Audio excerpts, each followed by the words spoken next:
What happens when you take an Army drill sergeant and swap him for an Air Force instructor? This may sound odd, but this is what happened recently when these two very different servicemen got the chance to walk in each other's boots. Kenya Mills has the story. It's family day on Sand Hill, one wake up away from graduation for this basic training company. But there's something unusual about this particular ceremony. When he got here, he stood out there and he said, "Hut 2, 3, 4," and everybody was like, "Hut 2, 3, 4."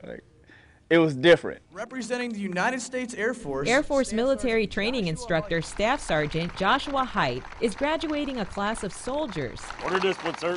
Drill Sergeant, 4th Platoon. He spent 10 weeks as part of 247 Infantry, learning every aspect of Army basic training. What we're going to be talking about today is teamwork. While teaching the troops at the same time. Whoa. We were training soldiers, but we were training him, but he had to train faster than the soldiers because he had to also execute it and teach the soldiers. Like on the rappel tower, he had to do the rappel tower the morning before we went out and did the rappel tower, so it was pretty cool to know he was going through the same things we were. Dress it up. During his stay at Fort Benning, Staff Sergeant Height observed and took notes on the way Army basic training is conducted as part of an Army Air Force drill sergeant exchange.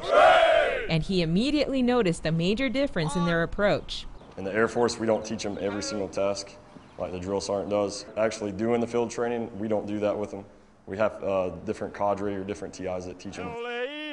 Having a hands-on approach to training airmen is one major change he'd like to see the Air Force implement. Just the loyalty that you can see the drill sergeants gain, and even me personally over this past cycle, by being there every single day with the soldiers and teaching them every single thing that they've learned and then applying it with them.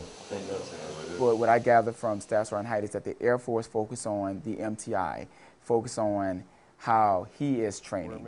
So some of the tools that we will be utilizing is videotaping our drill sergeants and letting them see exactly what they are doing right and what they're doing wrong on video. Meanwhile, Army Drill Sergeant David Peters spent time at Lackland Air Base. He's the Army's rep during this exchange, learning how the Air Force conducts its basic training, and was able to graduate a flight of airmen as well. Hopefully it'll open the doors and the eyes for other drill sergeants and MTIs to continue to work in this capacity. Now Staff Sergeant Height and his soldiers are released to their families, and he leaves with a sense of hope for the future of this type of inter-service exchange. So if anything else, I would like to see other services maybe come in to this exchange program as well. I think all of us being on the same page would definitely help our mission.